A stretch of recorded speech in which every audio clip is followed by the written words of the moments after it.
Hello guys, welcome back to వీన్ Germany. So అందరు ఎలా ఉన్నారు? నేనైతే మంచిగా ఉన్నా. ఇంకేంటి మరి, జర్మనీకి రావాలనుకున్నావు? ఓకే. కాలేజ్కి అప్లికేషన్ చేసినావు? ఓకే. కాలేజ్ నుంచి అడ్మిషన్ వచ్చింది? ఓకే. వీసా అప్లై చేసినావు? ఓకే. వీసా వచ్చేసింది? ఓకే. ఫ్లైట్ బుక్ చేసుకున్నావు? ఓకే ఓకే, ముందు మనం ప్రాసెస్ స్టార్ట్ చేద్దాం. మరి ఫ్లైట్ బుక్ చేసుకొని ఇక్కడ జర్మనీకి వచ్చినాక ఎక్కడుంటావు? సో ఈరోజు వీడియో వచ్చేసి అకామిడేషన్ గురించి. సో అకామిడేషన్ సర్చ్ కంటే ముందు ఒక చిన్న మ్యాటర్ అయితే చెప్తా. మీరు ఇండియాలో 4 మెంబర్స్ 5 మెంబర్స్ ఒకటే రూమ్ షేర్ చేసుకొని ఉంటారు, కానీ ఇక్కడ మాత్రం అట్లా అస్సలు కుదరదు. ఎందుకంటే ఈ జర్మన్ రూల్ ఏంటంటే ఒక సింగిల్ పర్సన్కి 10 to 15 మీటర్ స్క్వేర్ అనే రేంజ్ ఉంటుంది. సో ఈ రేంజ్ ప్రకారమే మన ల్యాండ్ లార్డ్స్ అనేటోళ్ళు ఇస్తారు రూమ్స్. సో బేసిక్గా అకామిడేషన్ దొరకడం జర్మనీలో అయితే చాలా కష్టం. ఇన్ఫ్యాక్ట్ నేను కూడా ఇప్పుడు కరెంట్గా అకామిడేషన్ గురించి వెతుకుతున్నా. నాకు తెలుసు రియల్ స్ట్రగుల్స్ ఎట్లుంటాయో అని అకామిడేషన్ గురించి. సో నువ్వు ఇక్కడికి వచ్చినాక అకామిడేషన్ చూసుకుంటా అంటే కుదరదు. నీకు వీసా వచ్చినప్పటినీ నెక్స్ట్ స్టెప్ చేయాల్సింది అకామిడేషన్ సర్చింగ్. అకామిడేషన్ గురించి తెలుసుకునే ముందు నీకు కొన్ని టర్మ్స్ తెలవాలి. ఆ టర్మ్స్ తెలవడానికే నేను ఈ వీడియో చేస్తున్నా మెయిన్లీ. సో ఫస్ట్ వచ్చేసి సబ్లెట్. సబ్లెట్ అంటే ఏం లేదు మామ. ఇప్పుడు ఇక్కడ జర్మనీలో స్టూడెంట్స్ ఉంటారు కదా, స్టూడెంట్స్ వెకేషన్కి ఇండియా వస్తారు కదా. సో అప్పుడు వీళ్ళ రూమ్స్ ఖాళీగా ఉంటాయి కాబట్టి ఆ స్టూడెంటే రూమ్ డిస్క్రిప్షన్ అవన్నీ ప్రొవైడ్ చేసి సబ్లెట్కి ఇస్తున్నా అంటాడు, అంతే. సో సబ్లెట్లో సేమ్ వాడెంత రెంట్ పే చేస్తాడో మనం కూడా అంతే రెంట్ పే చేయాల్సి వస్తుంది. ఆర్ఎల్స్ ఒకవేళ ఆ స్టూడెంట్కి ఎక్కువ కావాలనుకుంటే చెప్పలేం, అది ఆ స్టూడెంట్ బట్టి ఉంటుంది. సో దీంట్లో సబ్లెట్లో ఏమంటే కొంతమంది అన్మెల్డింగ్ ప్రొవైడ్ చేస్తారు, కొంతమంది అన్మెల్డింగ్ ప్రొవైడ్ చేయరు. ఈ అన్మెల్డింగ్ ఏంటి అంటే రిజిస్ట్రేషన్ అనమాట. నువ్వు బేసిక్గా జర్మనీకి వచ్చాక నీకు అకామిడేషన్ దొరికితే నీకు ల్యాండ్ లార్డ్ నీకు కాంట్రాక్ట్ ఇస్తాడు. కాంట్రాక్ట్ సైన్ చేసినాక నువ్వు రిజిస్ట్రేషన్ చేయించుకోవాలి, నేను ఈ అడ్రస్లో ఉంటున్నా అని. సో బేసిక్గా ఈ రిజిస్ట్రేషన్ చేయించుకుంటే నీకు ఈ పోస్ట్స్ అవన్నీ మీ ఇంటికి వస్తాయి. సో ఈ సబ్లెట్లో కొంతమంది దగ్గర అయితే సబ్లెట్ ఇచ్చిన వాళ్ళు రిజిస్ట్రేషన్ కూడా ఇస్తారు, కానీ most of the time registration అయితే ఇవ్వరు. సో ఇది చూసుకోవాలి సబ్లెట్లో. ఈ సబ్లెట్ వచ్చేసి మొత్తం మీకే పర్మనెంట్ కానీ కాదు.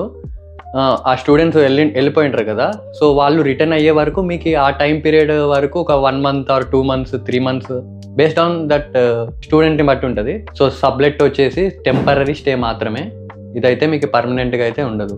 మీరు కావాలంటే సబ్లెట్లో ఉండి మీరు పర్మనెంట్ అకామిడేషన్ కోసం సర్చ్ కూడా చేసుకోవచ్చు. సో ఇది సబ్లెట్ గురించి. సో నెక్స్ట్ వచ్చేసి వేగే. ఏదో వినడానికి తేడా ఉంది కదా. వేగే అంటే జర్మన్లో ఓన్ గెమైన్ షాఫ్ట్ అని అంటారు. సో దీంట్లో ఎట్లుంటుంది అంటే, సపోజ్ ఒక ఇల్లు ఉంది, దాంట్లో 2 rooms అని ఉండొచ్చు, 3 rooms అని ఉండొచ్చు, ఎన్ని రూమ్స్ అని ఉండొచ్చు. ల్యాండ్ లార్డ్ అనేటాయన మొత్తం రెంట్ అయితే ఉండదు, అంటే సింగిల్ రెంట్ అయితే ఉండదు. సపరేట్ రూమ్స్ రెంట్కి ఇచ్చుకుంటాడు. అంటే ఒక్కొక్క స్టూడెంట్కి ఒక్కొక్క రూమ్ రెంట్కి ఇస్తాడు. దీంట్లో ఒక కామన్ కిచెన్ ఉంటుంది, యూటిలిటీస్ అన్నీ షేర్ చేసుకోవాలి. బేసిక్గా కామన్ కిచెన్ ఉంటుంది, వాష్రూమ్ ఉంటుంది. ఇంకా వాష్రూమ్ డిపెండ్స్, ఒకవేళ రూమ్స్ ఎక్కువ ఉంటే వాష్రూమ్స్ 2 ఉండొచ్చు. ఇంకా మొత్తం టోటల్లీ బేస్డ్ ఆన్ ఆ ఇల్లు మీదే ఉంటుంది. అండ్ వేగేలో రెంట్ వచ్చేసి రూమ్ సైజ్ని బట్టి ఉంటుంది. ఒకవేళ చిన్న రూమ్ అయితే కొద్దిగా తక్కువ ఉండొచ్చు రెంట్, అండ్ ఒకవేళ పెద్ద రూమ్ అయితే కొద్దిగా ఎక్కువ ఉంటుంది రెంట్ అయితే. సో నెక్స్ట్ వచ్చేసి షేర్డ్ అపార్ట్మెంట్. నాది కూడా షేర్డ్ అపార్ట్మెంటే. మేము ఒక 5 people ఫ్రెండ్స్, 5 people డిసైడ్ అయిపోయి అకామిడేషన్ చూసుకుందాం అనుకున్నాం. సో మేమందరం కలిసి ఒక హోమ్ సెర్చ్ చేసి చూసినాం. దీంట్లో రెంట్ మొత్తం ఓవరాల్ రెంట్ ఉంటుంది. ఆ రెంట్ని మేము డివైడెడ్ బై 5 అని చేసుకొని షేర్ చేసుకుంటాం. ఇంకా దాంట్లో కిచెన్ బాత్రూమ్ అవన్నీ ఇంకా మనమే డిసైడ్ చేసుకోవచ్చు ఏది ఎవడు యూజ్ చేయాలని. సో ఈ షేర్డ్ అపార్ట్మెంట్స్ అనేటివి ఒక గ్రూప్ ఆఫ్ పీపుల్ అనుకొని తీసుకుంటేనే బెటర్, ఎందుకంటే మనకి రెంట్ డివైడెడ్ బై ఎంతమంది పీపుల్ చేస్తాం కాబట్టి కొద్దిగా రెంట్ తక్కువ అయ్యే ఛాన్సెస్ ఉంటాయి. నెక్స్ట్ వచ్చేసి student DOMS and private DOMS. First అయితే స్టూడెంట్ డామ్స్ గురించి చెప్తా. సో ఈ స్టూడెంట్ డామ్స్ అనేటివి యూనివర్సిటీ వాళ్ళు హ్యాండిల్ చేస్తారు. యూనివర్సిటీలో స్టూడెంట్ వర్క్ అనే టీం ఉంటుంది. సో ఈ టీమ్ ఈ స్టూడెంట్ డామ్స్ని హ్యాండిల్ చేస్తుంది. సో ఈ స్టూడెంట్ డామ్ వచ్చేసి ఎవరైతే ఆ యూనివర్సిటీలో ఎన్రోల్ అయి ఉంటారు కదా, సో వాళ్ళకే ఇస్తారు, ఎవరు పడితే వాళ్ళు ఇవ్వరు. సో స్టూడెంట్ డామ్స్లో రూమ్స్ చాలా టైప్స్ ఉంటాయి. ఫస్ట్ నీకు సపరేట్గా నాకు రూమ్ ఉండాలి, నాకు కిచెన్ ఉండాలి, అక్కడనే మినీ కిచెన్ ఉండాలి, నాకు వాష్రూమ్ ఉండాలి అంటే కొద్దిగా ప్రైస్ ఎక్కువ పెట్టాల్సి వస్తుంది. నెక్స్ట్ వచ్చేసి షేర్డ్ రూమ్స్ అంటే ఒకటే రూమ్ని ఇద్దరు షేర్ చేసుకుంటారు. నీకు కిచెన్ వాష్రూమ్ అనేది కామన్ ఉంటాయి. సో ఇది కొద్దిగా రెంట్ తక్కువ ఉండొచ్చు. నెక్స్ట్ వచ్చేసి ప్రైవేట్ డామ్స్ అనేవి కాలేజ్ తోటి అస్సలు సంబంధం ఉండదు. వేరే ప్రైవేట్ పార్టీస్ ఇవి ప్రైవేట్ డామ్స్ని హ్యాండిల్ చేస్తారు. సో దీంట్లో ఎలాగంటే నీకు అన్ని సపరేట్ ఉంటాయి. సపరేట్ రూమ్ ఉంటుంది, ఆ రూమ్లోనే మినీ కిచెన్ ఉంటుంది, అన్నీ మంచిగా. మెయింటెనెన్స్ మాత్రం మస్తు ఉంటుంది, ఎందుకంటే ఇది ప్రైవేట్ కాబట్టి. సో స్టూడెంట్స్ మాత్రం దీన్ని అఫోర్డ్ చేయలేరు, ఎందుకంటే కాస్ట్ చాలా ఎక్కువ ఉంటుంది. 700 to 1000 euros వరకు వెళ్ళిపోతుంది కాస్ట్.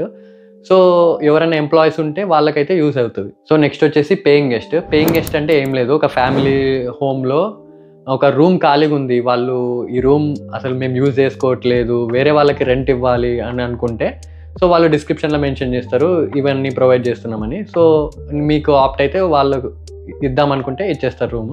సో ఇది పేయింగ్ గెస్ట్. సో బేసిక్గా ఇవే మా టైప్స్ ఆఫ్ రూమ్స్ గురించి. సో ఒక బేసిక్ క్లారిటీ అయితే వచ్చిందని అనుకుంటున్నా. సో నెక్స్ట్ వీడియోలో అసలు ఫర్నిష్డ్ రూమ్స్ అంటే ఏంది, సెమీ ఫర్నిష్డ్ రూమ్ అంటే ఏంది, అసలు ఫిట్టెడ్ కిచెన్స్ అంటే ఏంది, వామ్ రెంట్ ఏంది, కోల్డ్ రెంట్ ఏంది, అన్నీ ఇంకా చాలా టాపిక్స్ అయితే రిమైనింగ్ ఉన్నాయి. సో ఈ టాపిక్స్ పార్ట్ 2లో చూసేద్దాం. సరే మరి, అంటిల్ దెన్ బాయ్.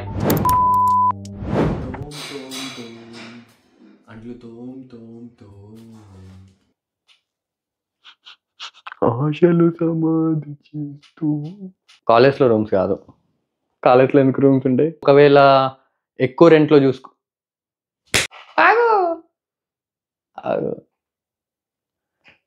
ఏంటి మరి, నేనైతే సర్చ్ కంటే ముందు మీరు ఒక చిన్న